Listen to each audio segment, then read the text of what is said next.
Ya subió una vez, ahora estamos a la espera que aumente de nuevo. Por ley, 2 veces al año se reajustan los precios de la luz. Hoy el secretario ejecutivo de la Comisión Nacional de Energía confirmó cuál sería el porcentaje. Va a haber probablemente un alza, se ha dicho, de 9,2% que va a ocurrir apenas salga Contraloría. Los expertos proyectan que será de un 10% promedio en el país. El ministro de Energía entrega la misma cifra e incluso hay algunos que hablan de un 30%. No hay un alza de 30%, eso suma alzas de distintos años, ese número simplemente no es cierto. El aumento del precio de la luz, que afecta directamente al bolsillo de todos, tiene como principal protagonista el alza sostenida del dólar. Los contratos de energía están indexados en dólares y el otro son los remanentes producto de los atrasos de los decretos tarifarios. Entonces, si bien es cierto, los contratos de energía han ido a la baja, el dólar está jugando un papel súper negativo en este aspecto. A partir de septiembre, cuando dice entrar en razón el decreto tarifario de julio de este año, una persona que en promedio estaba pagando 30.000 pesos va a estar pagando cerca de 33.000. Durante esta jornada el dólar cerró los 727 pesos, una cifra histórica, el precio más alto de los últimos 3 años. Si la divisa estadounidense sigue aumentando, sin duda los precios de la luz también. El último dólar considerado fue a 672 pesos y eso ya implicó un 10% de aumento. El dólar promedio a estas alturas va en 705 para este semestre y hoy día acabo de ver en las noticias que superó los 720 una vez más. Por lo tanto, si uno pensara que el dólar se va a mantener en promedios de 705, que es bastante optimista, estamos hablando de un aumento de tarifas para enero que supera el 20% solo en ese evento. 2 significativas alzas solo durante 2019 y se proyecta algo similar y peor para 2020. Es por eso que en el Congreso se discute una ley presentada por el gobierno que busca limitar las ganancias de las empresas eléctricas y atenuar los aumentos en el precio de la luz. Está planteando una rebaja de entre 1,5 y 3%, de acuerdo a los distintos estudios, y que está muy por lejos del alza que se va a producir, producto sobre todo por el aumento del precio del dólar. Creemos que ahí existe un enorme desafío y por tanto consideramos que el proyecto que se ha presentado es claramente insuficiente. ¿Cuándo subirá definitivamente la luz este segundo semestre? Solo hay que esperar que Contraloría tome razón del decreto. Algunos hablan de días, otros de semanas. Bueno, y como se los adelanté antes de la nota, está con nosotros el ministro de Energía, Juan Carlos Llobet, para respondernos las preguntas. Bienvenido, ministro. ¿Cómo está, ministro? Bien, ¿cómo están? Buen día. Decirle, ¿Quiere un ministro... cafecito? Sí, un un té? vasito. Tomé uno ya, gracias. ¿En serio? Tenemos Sí. pan con palta también. Marraqueta tenemos. Y los vi comiendo ahí, ¿ah? Sí. En los comerciales arrancan ellos a tomar desayuno, para que sepa la gente. Bueno, somos humanos, ministro. Sí, somos bueno, humanos. ¿cuántas horas están al aire, además? 5 horas. 5 horas, Cinco ministro. horas, Y después entonces- 2 horas más de radio, ministro. Se merecen, Después cambiando pañales en la tarde. Ya, por favor. Bueno, Ah, que no. escúchame, como todos se los merecen chilenos. el desayuno, ¿no? Sí. Tipo, ministro, y a todos los chilenos nos va a subir la cuenta. O sea, esto nos Así pega es. a todos por igual. Sí. Bueno, lo primero, esta es una de las cosas que a mí más me desvela. La preocupación principal de nuestro ministerio es preocuparnos de que la gente ojalá no sufra estas alzas. Es que es Por la lo tanto, segunda alza del año ya, pues, ministro. Es la segunda del año. Pero Mire, siempre se hace 2 veces al año, ¿no? Claro. Sí, el resto.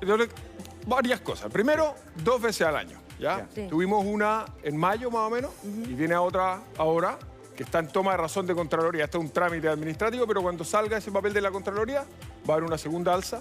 La primera fue como 10%, esta es como 9%. Ajá. Entonces son malas noticias. Muy mala. El año pasado, eso sí, tuvimos una baja de casi 9%. ¿ya? Y si uno mira la serie más larga de 10 años, hoy día estamos con cuentas tipo de una casa promedio, digamos, más baja de lo que tuvimos hace 10 años. Entonces, la cuenta de la luz a veces sube, a veces baja, va a subir este año, bajó el año pasado, estamos más bajos que hace 10 años. Ahora, ministro, para que quede sumamente claro, ¿el alza o la baja de la cuenta de la luz es algo que pueda manejar o no el gobierno? En el corto plazo es muy difícil, en el largo plazo sí. Entonces, ¿por qué? Nosotros, la electricidad que consumimos en las casas y aquí en los estudios, el 70% de la cuenta, más o menos, es generación de energía. ¿Qué significa eso? Que es la plata que nosotros pagamos que va a las compañías que producen la electricidad. Y el otro 30 es 20 a las compañías distribuidoras, o sea, las que tienen los cables y nos llevan la luz a la casa. Y hay otro 10 que es transmisión, que son las compañías que tienen las redes desde la generación hasta las ciudades. Entonces, el 70% que es generación, lo que más nos influye ahí es hoy día el precio del dólar. ¿Por qué influye ¿Por tanto? qué el dólar? Porque nosotros, de cada 10 ampolletas que prendemos, 4 están siendo iluminadas, digamos, la generación, con centrales a carbón. Décimo eso. 20%, o sea, otras 2, gas. ¿Ya? O sea, el 60% de nuestra matriz más o menos es carbón y gas. Combustibles fósiles. Que tienen varios problemas que podemos hablar después del cambio climático, la contaminación. Pero el problema que la gente sabe menos y que influye mucho en las cuentas de la luz es que esos son commodities que se llama, pero son combustibles que se venden en el mundo en dólares. Entonces, cuando sube el dólar, sube el carbón, o sea, sube el dólar, el precio que pagamos por el carbón y el gas en pesos sube y por lo tanto la cuenta de la luz sube. Y cuando, cuando el dólar baja, la cuenta baja la cuenta de la luz, ¿no es cierto? O sea, se comporta de la misma manera. Aquí tenemos una gráfica, ministro, mire, perdone que lo interrumpa, nueva alza de las cuentas de luz, ya. Claro, el 2015 bajó, 2016, 2017, hasta el 2018 venía bajando y el 2019 nos fuimos a la ñoña. Ya, Perdone este término tan técnico, pero mire todo lo que subió. Sí, claro. Entonces, esto es una buena gráfica porque estos son en pesos reales, ¿no es cierto? Va a comparar peras con peras. Entonces, el 2015 estábamos casi 26.000 pesos. Esta es una cuenta tipo de un hogar. Después, como yo les decía, bajó un poco el 2016, bajó un poco el 2017, 22 el 2018, ahora tuvimos una pequeña alza, ¿no es cierto? Y vamos a tener este 9%, pero en una serie histórica más larga estamos debajo de los 25 y fracción. ¿Cuándo va a volver a bajar, ministro? El próximo año depende del dólar. El corto plazo depende del dólar y no lo controlamos. Si el dólar se mantuviera en este, estándar que está alto, ahora está muy alto. Está alto. Lo que probablemente pasaría con el dólar actual es que el alza, la modificación del próximo año, dependiendo del dólar, puede ser un poquito al alza, pero después empieza a bajar. Ministro, yo me acuerdo que el ministro Pacheco, cuando era ministro de Energía, ¿qué es lo que hizo? Anunció nuevos contratos que iban a bajar el precio de la luz. Yo me acuerdo que eso fue como el 2017, 2016, por ahí. Dijo, no, en algunos años la cuenta va a bajar. ¿Qué ha pasado con esos contratos? ¿No están rentando tal vez como se prometió? Eso es una buena pregunta. Lo que pasa funciona de la siguiente manera. Voy a dejar este para que no se me caiga. Entonces, de ese 70% que es generación, que yo les decía al principio, ¿cómo se hace eso? Las compañías distribuidoras, que son las que nos llevan la luz a la casa, tienen contratos con las compañías generadoras que producen la electricidad. Pero esos contratos se firman en un momento y las compañías tienen que empezar a entregar la electricidad con esos contratos como 5 años después, ¿no es cierto? Porque se ganan el contrato de suministro y dicen, ya, yo le voy a entregar la energía para los hogares, pero yo tengo que construir una central o desarrollar nuevas capacidades. 5 años se demoran. Entonces, lo que está pasando hoy día es que los primeros contratos que se firmaron en el gobierno anterior, que es lo que habla usted del ministro Pacheco, fueron a precios muy altos. Entonces, los primeros contratos que entraron ahora, 5 años después, empujaron para arriba las alzas. ¿Por qué fueron a precios muy altos esos Porque la contratos? energía... ¿Se negoció mal o había una condición en el mercado distinta? Son licitaciones, Diana. Lo que se dice es que si son todas las distribuidoras, hagamos una licitación, ¿quién ofrece el precio más barato? Y en ese momento eran muy caros. Lo que pasó es que la tecnología, digamos, de la generación solar y eólica, de las que Chile tiene mucha abundancia. Nosotros no tenemos carbón y gas, lo tenemos que traer, pero tenemos mucho sol y mucho viento, ¿no es cierto? Y agua. Lo que es muy bueno. Y esas baratas empezaron a entrar en el 2016 y 2017, entonces van a recién entrar en la cuenta de luz un par de años más. Ahora, entonces, el resultado que estamos viendo hoy día es de un partido que se jugó, para usar una metáfora deportiva, como hace 5 años. Y nosotros estamos hoy día jugando el partido para que en el futuro las cuentas empiecen a bajar. Oiga, eso debería venir con la cuenta de la luz, ¿ah? Esa explicación. Tremenda explicación, porque uno hay 10.000 razones. Sí, pero usted dijo al inicio de la conversación que como gobierno estamos preocupados de que no suba. ¿Qué quiere decir eso? ¿O qué quiso decirnos con eso? ¿Qué es lo que quiero decir con eso? ¿Cómo se puede cumplir con eso? Nosotros lo que estamos haciendo es que llegamos a un acuerdo con todas las compañías generadoras de electricidad para cerrar todas las centrales a carbón que tenemos en Chile, que son 28. Qué buena noticia. Al año 2040, estamos cerrando las primeras 8 de esas al año 2024. Hay un cronograma de cierre. Entonces vamos a ir cerrando las centrales a carbón, vamos a contaminar menos las comunidades donde están las centrales, vamos a emitir menos gases de efecto invernadero con el calentamiento global, pero además vamos a dejar de ser dependientes de un combustible que tenemos que traer y que depende del dólar. Y vamos a generar, en cambio, con sol y viento, que son energías nuestras, digamos, y que no dependen tanto o sea, ese del tipo de condicionante no es para ahora, sino que es hacia porque hasta el minuto el viento no se vende. Todavía. No sabemos en el futuro. Todavía. Quería preguntar si existe una posibilidad, yo sé que quizás es como desde mi visión de que el futuro de verdad necesita un planeta mejor. reducir ese plazo, porque 2040, si lo vemos con todo lo que hemos hablado acerca del cambio climático últimamente, no nos da mucha expectativa ni esperanza. Va a ser demasiado tarde. Exacto. Claro, miren, a mí también me gustaría ir más rápido que el 2040, ¿ya? Pero lo que nosotros tenemos que hacer es lo siguiente, tenemos que ir cerrando las centrales a carbón y construyendo centrales renovables que las reemplacen, ¿no es cierto? Entonces, ¿cuáles son los desafíos de las renovables? El primero es la ubicación. Esto la gente no tiene por qué saberlo, pero las centrales a carbón o a gas, nosotros las hacemos, en teoría, donde queremos. O sea, cosas que tengamos un permiso. Y en general, se hacen cerca de los puertos. ¿Por qué? Porque como no tenemos carbón, tenemos que traer el carbón en un barco importado, lo bajamos del buque y lo quemamos para generar la electricidad, ¿no es cierto? El gas es parecido, hay que ponerlo donde están los gasoductos que traen el gas a los terminales. También el gas a veces llega en barco. Sí, claro. Pero el sol y el viento no podemos llevarlo donde queremos. Tenemos que llevar la central donde hay sol y donde hay viento, ¿no? Entonces, lo que pasa es que generamos la electricidad donde está el sol o el viento. Que es el norte, ¿no? Y tenemos, hay mucho sol en el norte, pero también en la zona central, ¿ah? Tenemos buena radiación solar nosotros en casi todo el país. Y tenemos que después hacer una línea de transmisión para ir a buscar esa energía donde se genera y traerla donde se consume. Entonces tenemos que hacer esa línea de transmisión. Y hay mucha gente, María José, que dice, no quiero más carbón, pero después podemos hacer línea de transmisión y tampoco quieren línea de transmisión. Entonces tenemos que ir gradualmente cambiando la matriz. Oiga, ministro, yo entiendo un poco lo que usted explica, el tema técnico, que es interesante. Además, acá está la cosa política, de contratos que se cierran en gobiernos anteriores, que uno los tiene que asumir, en fin.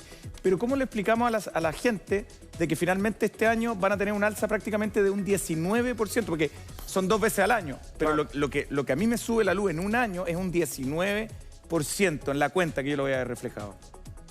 Bueno, en el fondo, para el chileno que está viendo el programa hoy día, pues dice, esto no va a ser siempre así, vamos a depender del dólar hasta que venga el cambio de matiz. Lo que tenemos que explicar, creo yo, y por eso estoy aquí para que la gente lo entienda, y porque entiendo que es un problema, ¿no es cierto? Porque la gente no lo quiere, y la cuenta de la luz representa un porcentaje importante muchas veces del gasto de los hogares.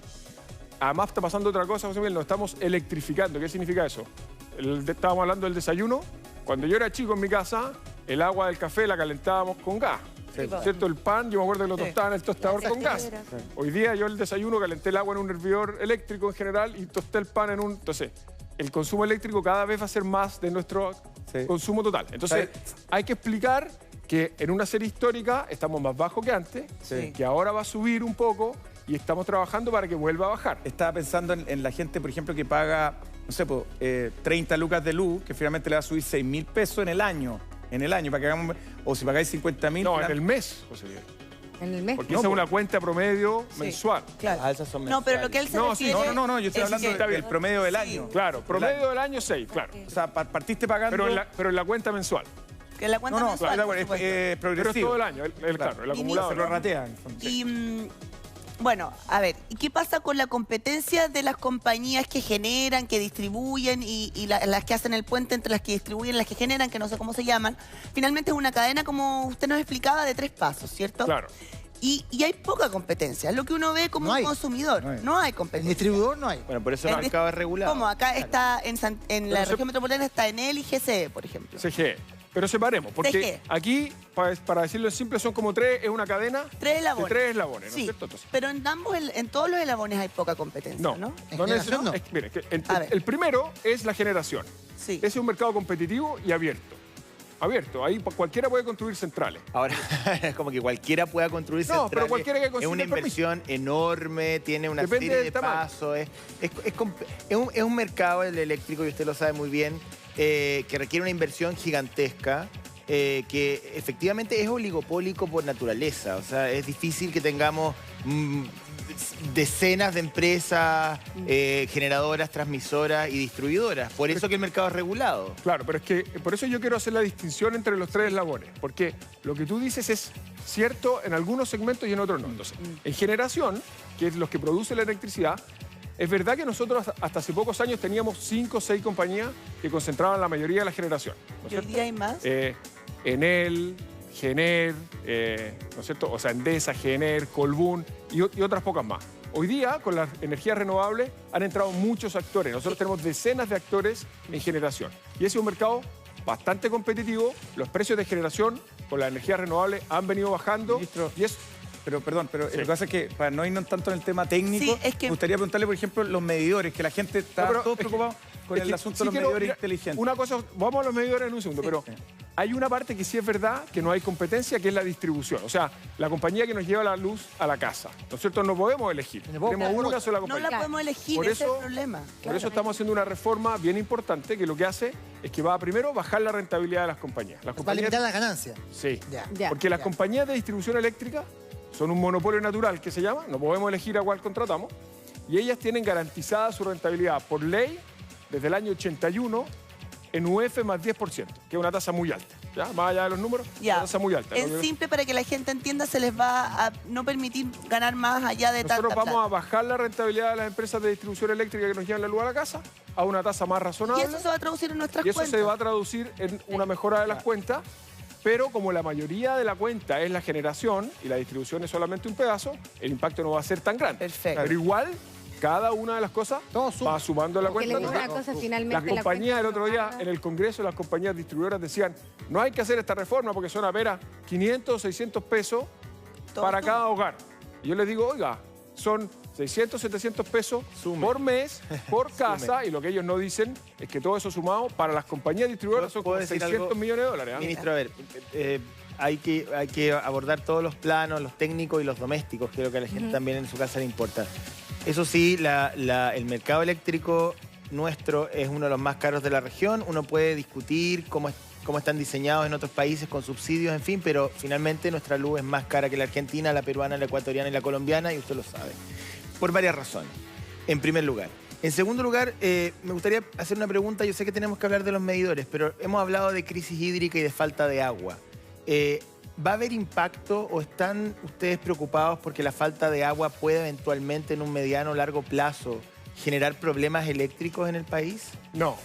¿Está absolutamente garantizado? Sí, absolutamente garantizado. Nosotros el año 98 fue la última vez que tuvimos un problema severo de sequía que afectó el sistema eléctrico. Hoy día nosotros tenemos una sequía que afecta a la agricultura, a otras cosas, ¿no? Pero el sector eléctrico, hoy día, a diferencia del año 98, que teníamos mucha generación con hidroelectricidad, hoy día tenemos una matriz que se llama, o sea, un conjunto de centrales muy diversificado. O sea, tenemos distintos tipos y no está en riesgo el suministro eléctrico ni de cerca por el problema hídrico.